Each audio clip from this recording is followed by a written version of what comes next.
Well, we continue in our series in Genesis, and we're still in chapter 1, but hopefully, well, the plan is that today, last time we're in chapter 1, and then next time we'll continue in chapter 2, but let's see how far we get. Have you ever stopped to consider and to think about the fact that why do we eat food? And I don't mean the fact that, okay, of course, Miska, the reason we eat food is because otherwise we'll be hungry, or we need food. Yeah, I know that, I understand that, but my question is more deep than that. And maybe another way to frame the question: have you ever stopped to wonder and think about why God created us to be dependent on food? Why did He create us as beings that require food to continue living? Why did He create us that way? Could God have created us as, well, first of all, He could have created us as non-physical beings, which He obviously didn't do, but could He have created us as physical beings with just kind of like an eternal battery and no need for food? Could God have done that?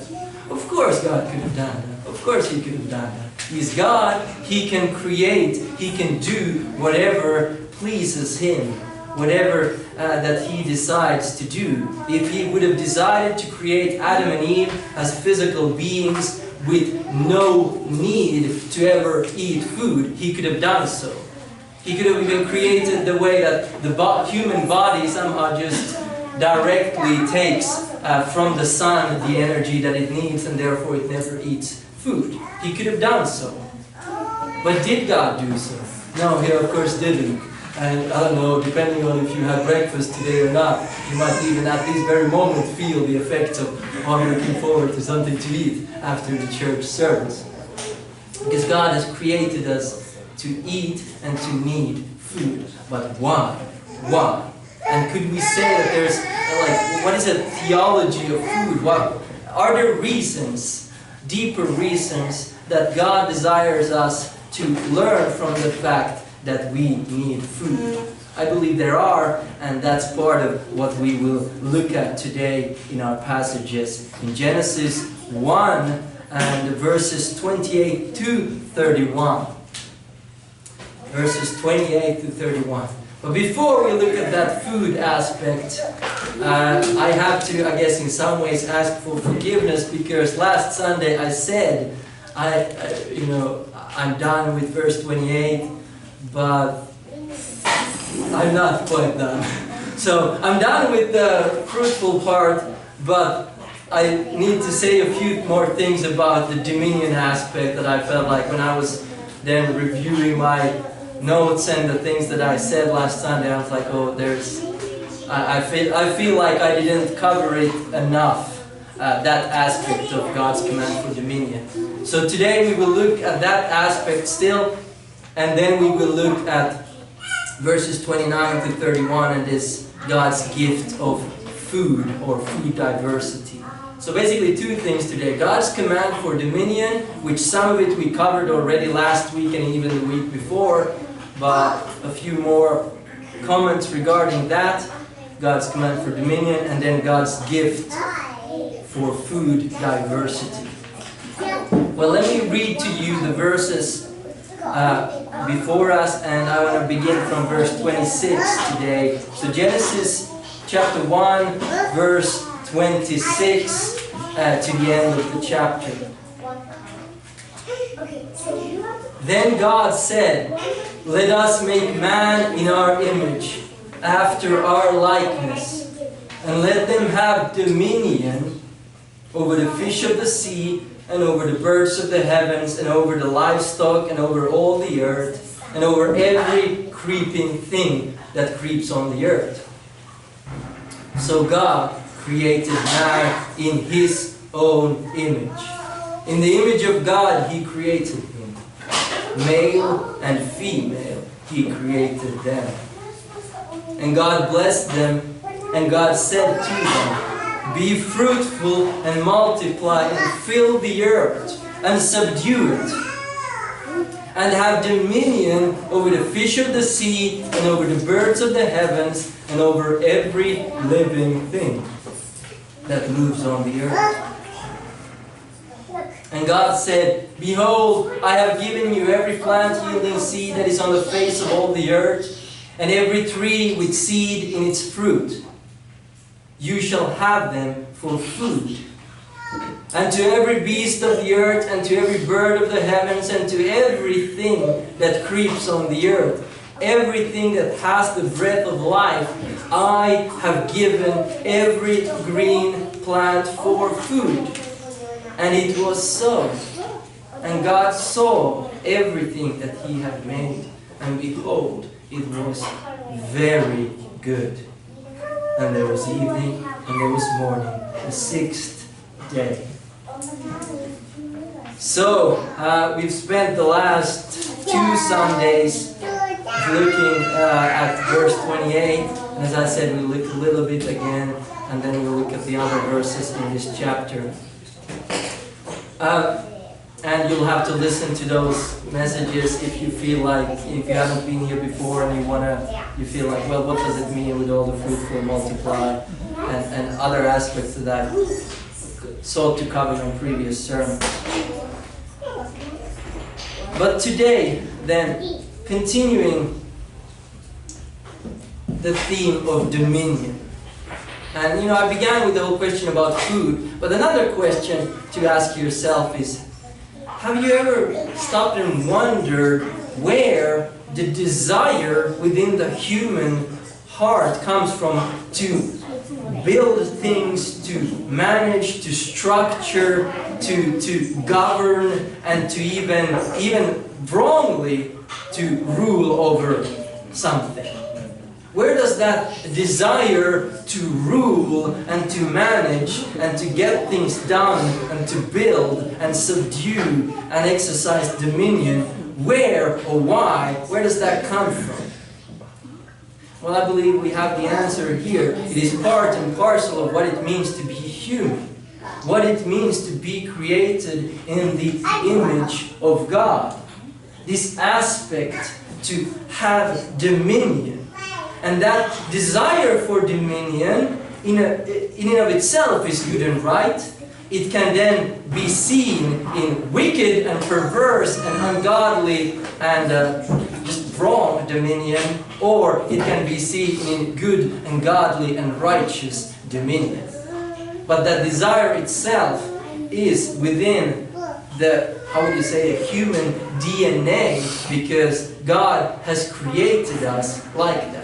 And especially within men, I would say. Especially within men, because the man is the head of the household, and he's called to provide and take care of his family. He's called to be more the fighter, so to say, the protector of his wife and children, protector of women in general. So especially in the heart of man, God has placed this, and also even these commands are even more toward Adam, because Adam represents him and his wife, and then later on their children.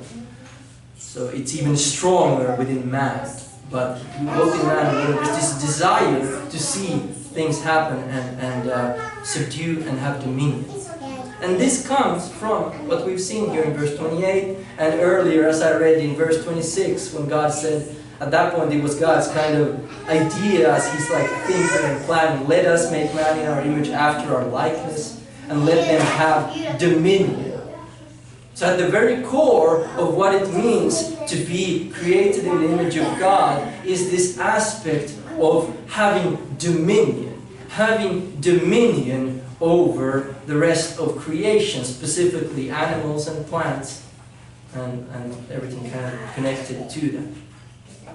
That's what it means to be human. And humans have misused it. Throughout the ages, humans have more misused it than actually done it rightly. But there is this desire, there is this wanting to do. And connected to that, What is dominion? What is when you exercise dominion, when you subdue and rule and manage something, what is that? That is work. And here's another interesting thought to you. Do you realize that work existed before sin ever came into the world? Work itself is not a result of sin. No. Work is not a result of sin. Work became hard and difficult and painful in many ways because of sin, but work existed before sin. When everything was right, when everything was, as God said, very good, everything was perfect. There was no sin, there was no death, there was no nothing evil or wrong. There existed man and woman created in the image of God with the command to be fruitful and multiply and fill the earth, and with the command to subdue the earth and have dominion over the fish of the earth, fish of the sea, over the birds of the heavens, and over every living thing that moves on the earth. And later on we'll see specifically you could say that the main job, what do you call it? Well, the main work that was given to Adam was gardening. He was created to be a gardener. God made a garden. He placed man there and to take care of the garden. So it's work. Work existed before the fall.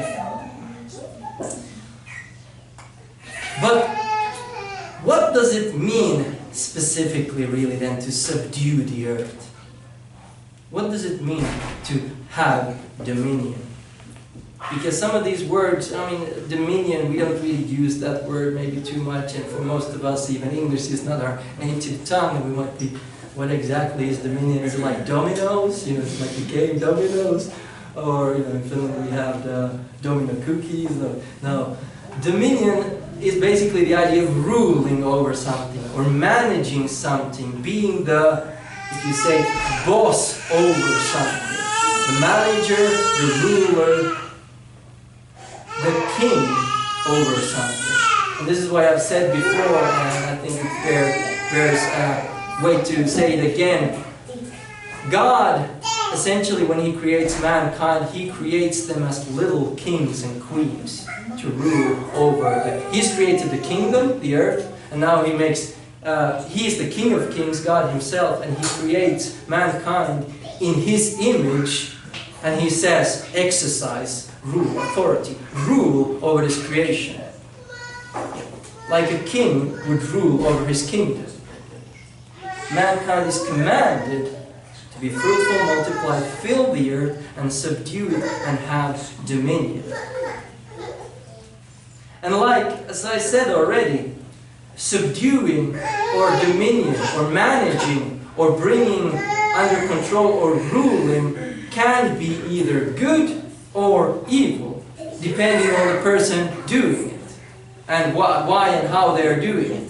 So you can have a cruel king, you can have an unjust, ungodly, wicked, perverse, God-hating king who treats his kingdom and his subjects and animals and everything in his kingdom, treats it completely unjustly.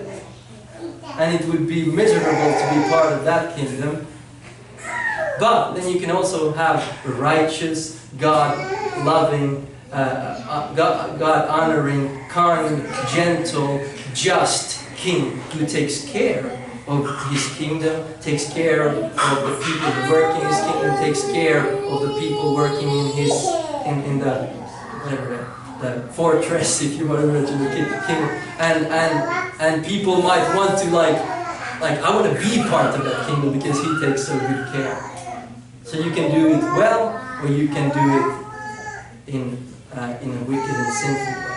And we know, and you don't need me to tell you this, that most of human history and most people, as we think about this command to mankind, most humans, when they have power, the more power they get, the more often they then use it wrongly. They use it wrongly. And we see that in the Old Testament itself, all the kings, they fail one after another. Even the best of the kings. King David even failed, Solomon failed. But as I reminded you last time, one day the King of Kings, the Lord Jesus Christ himself will come, and he will not fail. He will establish his kingdom and fulfill this call to dominion. And let me just read to you a few passages in relation to this aspect of dominion and that the earth has been given by God to mankind. And specifically, I want to read to you first from Psalm 115, verse 16. Psalm 115,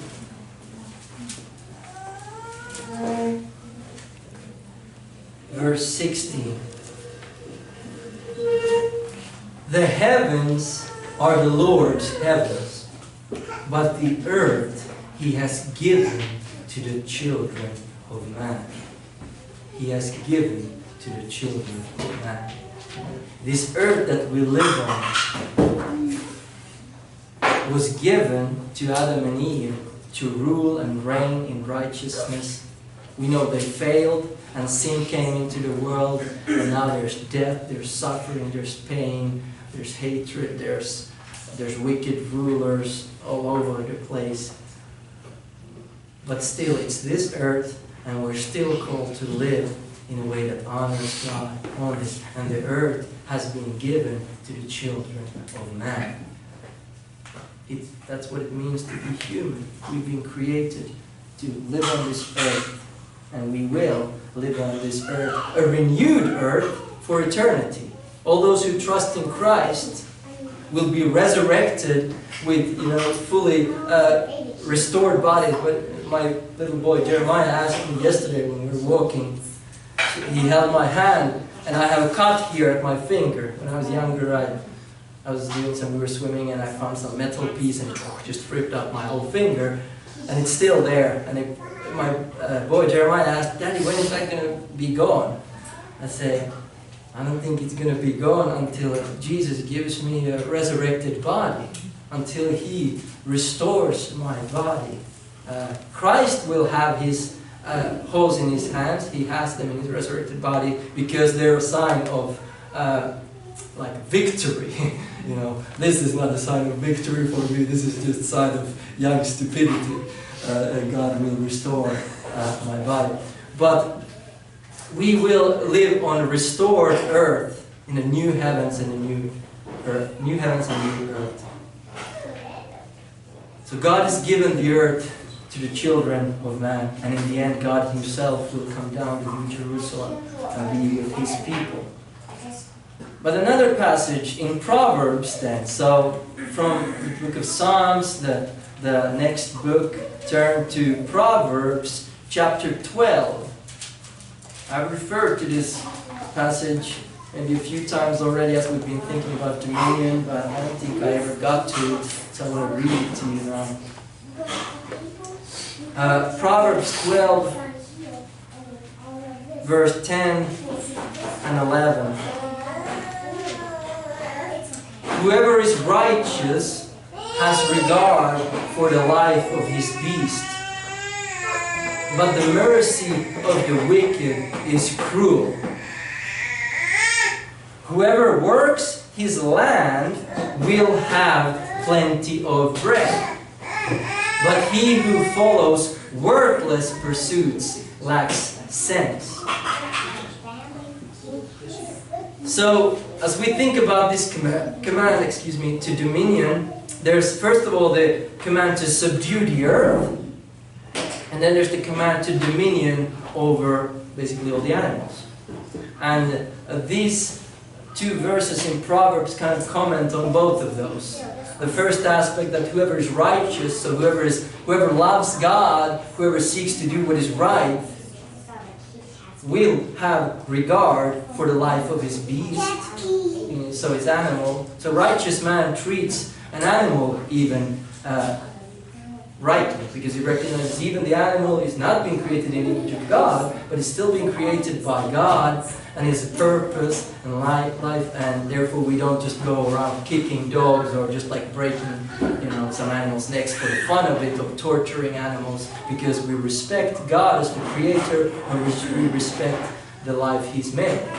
We'll get to the point of eating meat later. I'm not saying I eat meat, and I believe we have biblical justification for that. But whoever is righteous has regard for the life of his beast, and an unrighteous man therefore doesn't have regard for the life of his beast. That's why it even says that the mercy of the wicked is cruel. Even the mercy of the wicked is cruel. And then the aspect of subduing the earth, subduing and exercising dominion over the earth itself, this proverb says, whoever works his land will have plenty of bread. Whoever works his land will have plenty of bread. Like with all Proverbs in the book of Proverbs, these are general truths. So yes, there are times when there are like, well, what about this situation? Like he may, something happened, someone maybe worked his land, and then some wicked ruler came and took it from him, or something, and therefore he didn't have bread. Yeah, those are, what would you say, like, yeah, things happen that are out of the ordinary, but the general principle is you work, you're diligent, you will have food to eat. If you're lazy, you don't work, you will not. Whoever works his land will have plenty of bread. And I know I'm done with saying about the fruitful and multiply, fill the earth. But one thing in relation to this, I've already said that the whole thing about the earth being overpopulated is not true, it's false. But one thing that I maybe didn't explain, one of the reasons why I believe it's false also, is that when they make all these calculations, and they've done it, ever since the 70s, and all this fear-mongering, oh, there's too many people, there's not enough resources. Often also, when they make those calculations, they think, okay, whatever we have now, so how much food and how many resources we have now, and then they take that and then add a few more billion people, and they say, oh, it won't be enough for everyone. Well, of course it won't. But when you have more people, you should have more people who produce also. If people produce stuff, which people should do, not just consume, then there's plenty to go around. And the earth is far, far, far from overpopulated. Some places in the world, like these giant cities, are overpopulated. And some of the problems we have on this earth also is that there's these giant places where a lot of people live in a very small area, and most of them don't produce maybe at all of their own food. And therefore you need a lot of others who need to produce way more than for themselves. They need to produce like pretty much for a whole country. And therefore there's this imbalance in how people live. And I think it does relate to the fact that God says, be fruitful, multiply, fill the earth, fill the earth. Even at Babel, the people stayed in Babel, and God came down and dispersed them. Go into different parts of the world. Don't stay in Babel and just start building some tower. Spread out. And one of the good things, as a side note, in this COVID situation, is I believe this COVID situation has made some people realize of the, people are, if you haven't read in the news, like people are fleeing some of these giant cities, and they're moving out because of just all the riots in America, and they realize, like, wait a minute, I'm so dependent on this food infrastructure, and like, and especially if you're locked down in a little apartment for months, you're like, I want to move out somewhere where I can walk, and I can have some garden, I can do something. So people are, I think, partially being, spreading out a little bit more because of this. So that's one good thing about it, I think. But God said in the beginning, be fruitful and multiply, fill the earth and subdue it and have dominion. Whoever works his land will have plenty of bread. And working your land especially after the fall, as we were going to see in Genesis 3, became a lot harder. We were just, me and Daniel were talking earlier before the service, like, how's your potatoes? And I was like, oh, I got potatoes for the first time. And I was like, they're not producing as much as I thought they would produce. And a lot of other things, and I'm like, I'm learning a lot. This is the first summer me and my family have tried to grow something as a family, just to kind of learn. And yeah, it's not as easy as you might think it is. And that's part of it because we live in a sin-cursed world. God said, by the sweat of your brow, you will work the land and eat from the land. It's hard. But if you faithfully work your land, you will have plenty of bread. But the one who follows worthless pursuits lacks sense.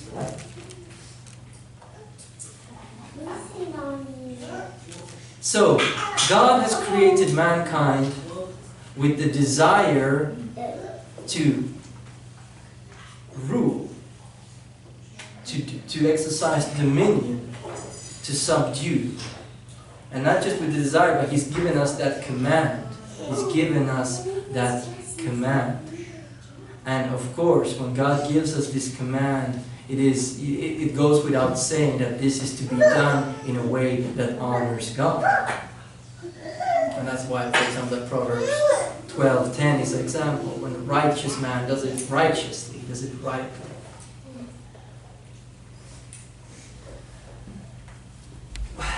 What's one of the things that, I could go on and on about this. In fact, my friend and I, Reagan Rose, he lives in California, where I raised you there.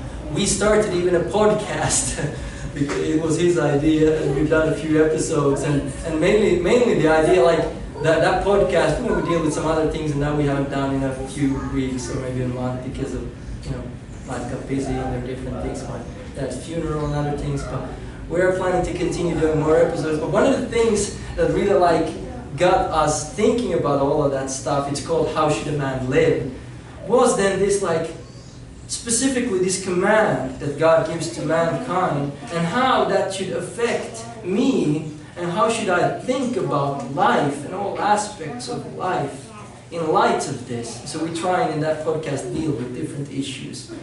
And ourselves look at the Word of God and learn more, and hopefully it's a blessing to others. But what's kind of the main point of this dominion thing? That you might, what is he talking about? Farming and dominion? The main point I want you to understand from this, and I hope that there's an excitement that starts, if it hasn't already, in your heart, but to realize and to seek to be more purposeful in all aspects of your life, to think about everything in life as a Christian. Everything in life as a Christian. That we might have a Christian understanding about all of life. You could say a holistic view and understanding of life.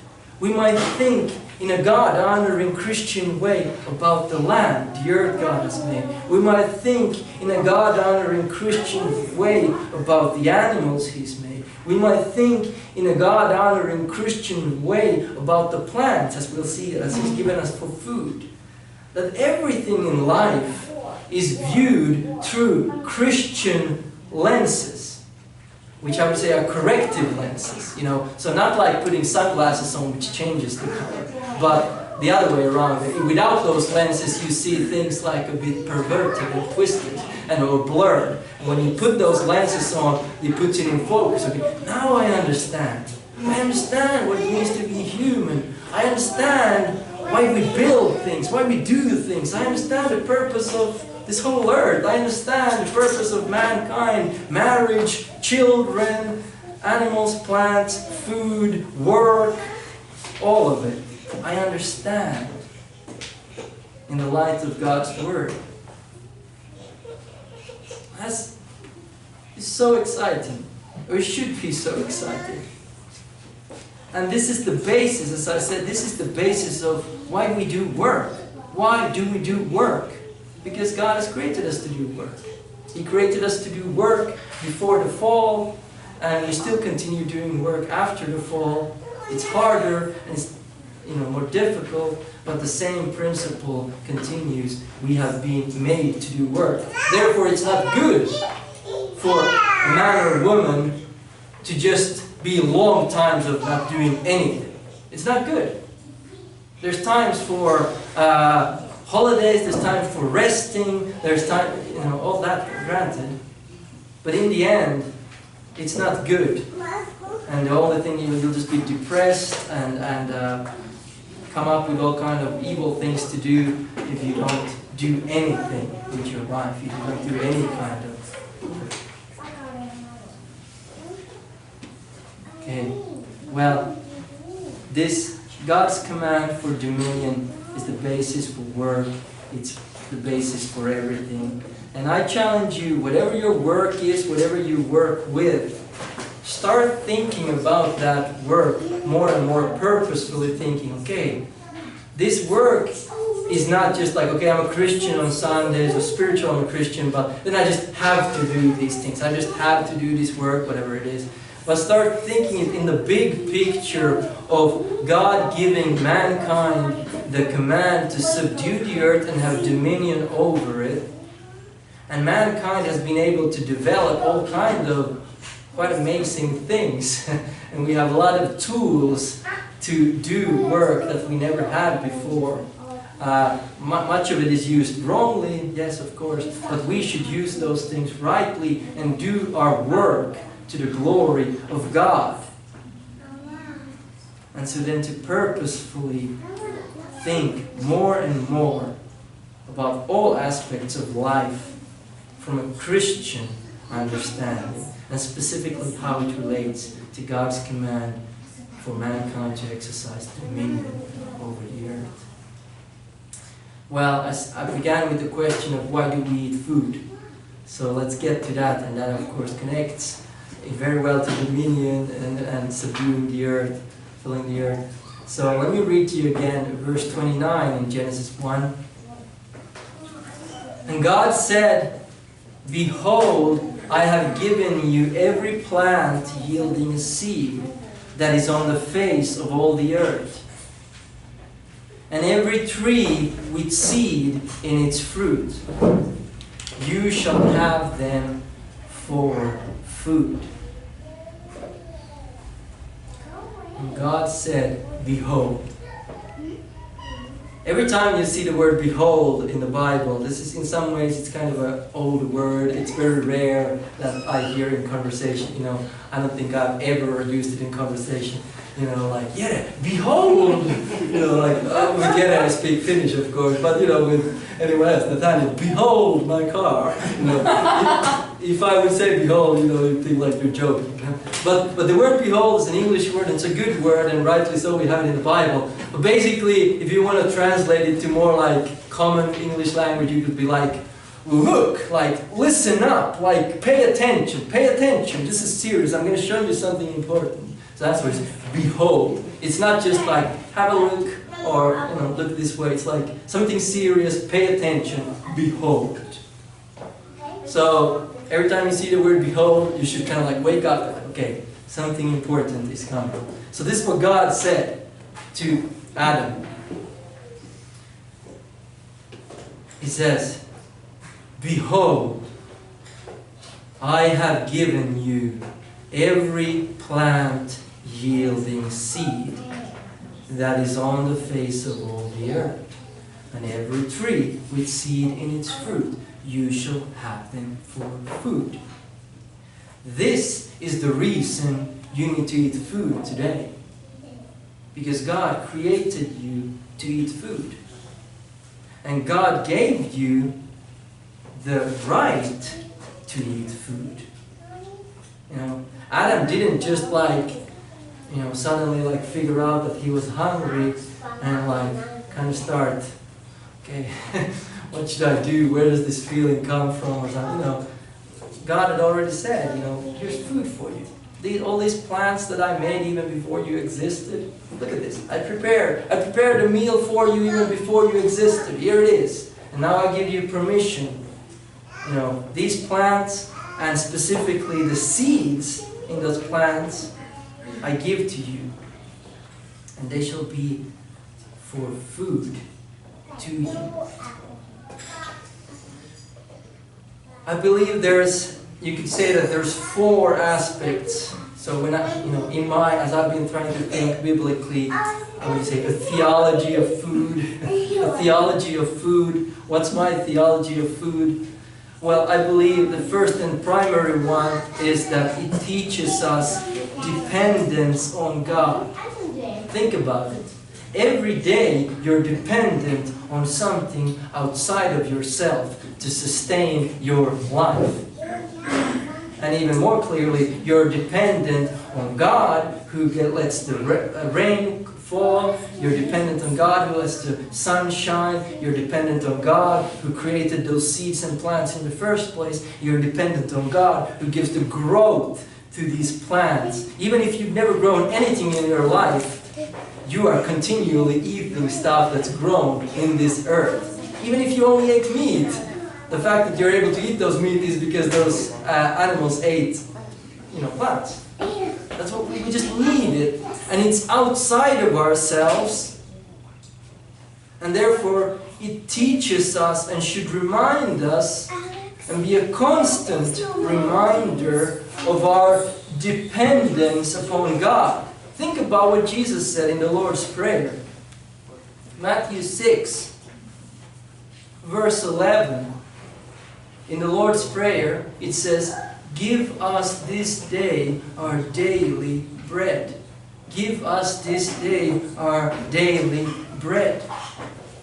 Most of us don't realize the importance, like the real importance of food, because, we're thankful we live in a society that generally is very, it's kind of, what do you call it, the welfare society, hyvinvointivaltio in Finnish. There in Finland, it's pretty much impossible to starve to death. Even if you had no money, the government is going to first of all help you, and then there's like food lines, and so especially most of us have never experienced true hunger. For I'm saying serious, real hunger, not just lunch is 2 hours later than I thought it was and I'm really hungry. No, real hunger. Well, let me tell you something, if we put you in a cell and let you be for a few days, you would realize how desperately dependent you are on the ground producing plants and fruits and vegetables and the animals who eats those, and the sun, and the water that comes, and all that, the blessing that God gives, so that we have food to eat. And we might think it's of course, the shop will always be there. I can always go to the shop. And we're thankful that we have shops and we have food to buy. But ultimately, we can easily fool ourselves into thinking that we're not as thankful for food as we should do. But Jesus said that we should pray, "Give us this day our daily bread, and forgive us our debts as we also have forgiven our debtors." Give us this day our daily bread. Food teaches us that we are not self-sufficient on our own. We are dependent on God. And Adam and Eve were dependent even before the curse, even before the fall. They needed to eat. What else does it teach? Well, the other opposite maybe, or kind of maybe from a more, dependence on God certainly is a positive thing, but maybe a different aspect is God has given us food for our enjoyment. Enjoyment. This is something that Christians, I think, sometimes even forget. But think about it. How come there's a diversity of food? How come there's a diversity of plants, even animals, then, which were in Genesis 9, we're given the permission to eat animals. How come there's so many different things to eat? God could have just created some kind of a super potato that has everything you need, and it's just like this big tablet that you just squash and, and okay, food for the day, okay, just go on with it. You know, you watch some sci-fi movie where they like have like some like you know, little bowl of green goo, which like, you know, you just have to eat like fuel, but you know, maybe it doesn't taste like anything, or maybe it tastes horrible. Either way, it's not like really an enjoyment. But biblically, food is a gift from God, and there's an enjoyment to it. There's an enjoyment to the food that God has given us. And we see throughout the Old Testament, they had different kind of feasts at different times, like basically big parties, especially at harvest time. Okay, we got, you know, we've been working hard for the whole summer. You know, we planted the crops. Now we have this bounty. Let's have a party together and give thanks to God of all the things that He has made grow. And now we can enjoy this. Enjoyment. You know, Paul in 1 Corinthians 10, it says, whether you eat or drink, do it all to the glory of God. There's an enjoyment to food. And it's not accidental. It is a gift from God. We're not just like cars that need to be fueled up with the same liquid fuel to just keep us going. We've been given a variety of things to eat, and it's enjoyable, and you need to give thanks to God. That's why it's a very, very good practice to, when you, as a family especially, or even as just an individual, when you eat, stop and think, before you eat your meal, stop and think, Lord, thank you for this food. And while you eat, if it happens to be an especially delicious meal, say, thank you, Lord, for this especially delicious meal. Not every meal is, you know, even the best things, whatever is your preference, pizza, sushi, or curry, or whatever, even that, if you ate that the whole time, all the time, even that you would get tired too. That's why there's diversity, and sometimes we eat more normal food, and sometimes we have more, maybe slightly more expensive, or like special celebration food. But all of it is a gift from God, and we're called to enjoy it to the glory of God. What's another aspect? So those are the first two, dependence on God and enjoyment. The third aspect, I believe, is it teaches us work. If you really, you know, our society is in some ways very complicated nowadays, but if you just think about back to the beginning, think about the basic necessities of life and work. What do you have to do? Okay, you're alive on this earth. You need to continue living, and therefore you need food. And you might have like some fruit trees, or you might even have something like, oh, I got a complete harvest of everything. And in that situation, you might be, okay, that's good.